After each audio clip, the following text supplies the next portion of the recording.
Alors ce soir, en faisant ma petite balade, j'ai repensé à une question qui revient extrêmement souvent de la part de tous les thérapeutes que je forme et puis de nombreux autres thérapeutes avec qui je discute. Et en fait, c'est comment ne pas prendre, porter, garder, être affecté par les émotions, par les situations de nos clients. Une autre manière de le dire, et qu'on me le dit souvent, c'est comment ne pas être une éponge. Alors, il y a plusieurs techniques pour faire ça. Je vais faire une vidéo assez courte, assez simple à ce niveau-là.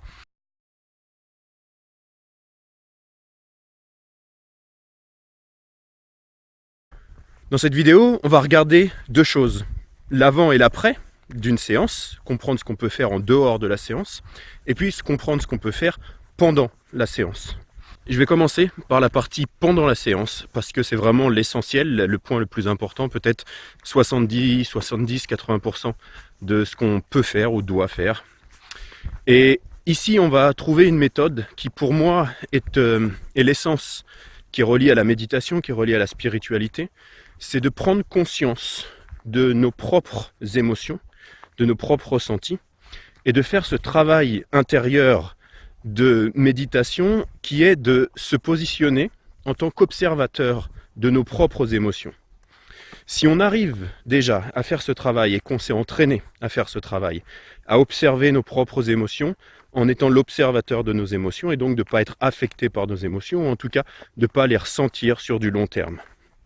Il va se passer à peu près la même chose quand on est dans une séance avec un client ou avec un patient.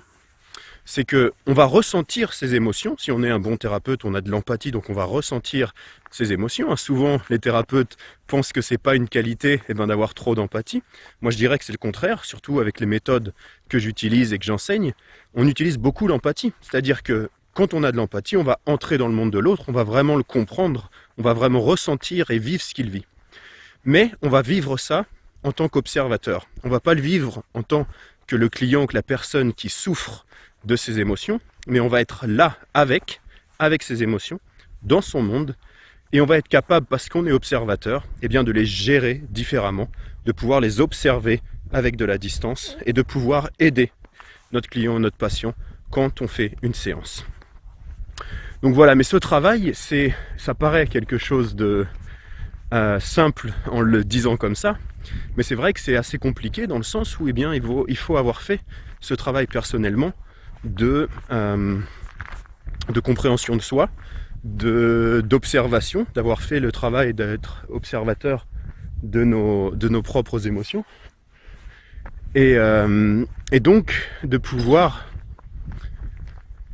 ça paraît simple comme ça de donner ce type d'information, mais en fait le travail qui est réellement important à faire, c'est avant, parce qu'il faut être capable pendant la séance de faire ça, de devenir l'observateur et de voir nos émotions, les émotions de notre client, de faire la différence, et puis surtout de ne pas s'identifier et de ne pas rester dans l'émotion, donc de la laisser apparaître, parce qu'elle nous donne une information importante, que ce soit nos émotions ou celles de notre client, mais de ne pas rester avec ces émotions, c'est-à-dire de ne pas être perturbé, influencé, de ne pas les absorber. Donc ça, c'est ce que la méditation permet principalement, c'est de devenir observateur de ces émotions. Et donc, on va pouvoir en séance de thérapie, nous positionner en tant qu'observateur, entrer dans le monde de l'autre, pouvoir voir, ressentir les émotions, mais sans se les approprier, sans les garder avec nous, sans devenir une éponge. Donc ça, c'est vraiment la méthode principale qui, pour moi, en séance, fait la différence. Et puis surtout après, comment on se sent après une séance. Si on est fatigué, qu'on se sent lourd, qu'on a des ressentis qui sont pas les nôtres ou en tout cas qui nous perturbent, souvent c'est parce qu'il peut y avoir, on a été une éponge et on a pris les émotions de nos clients, de nos patients. Si on se sent bien, si on se sent plein d'énergie, si on se sent léger, si on est nourri par le fait d'avoir aidé, contribué, accompagné notre client, on sait qu'on n'a pas pris ces émotions, quelles que soient les émotions qui se sont passées pendant la séance.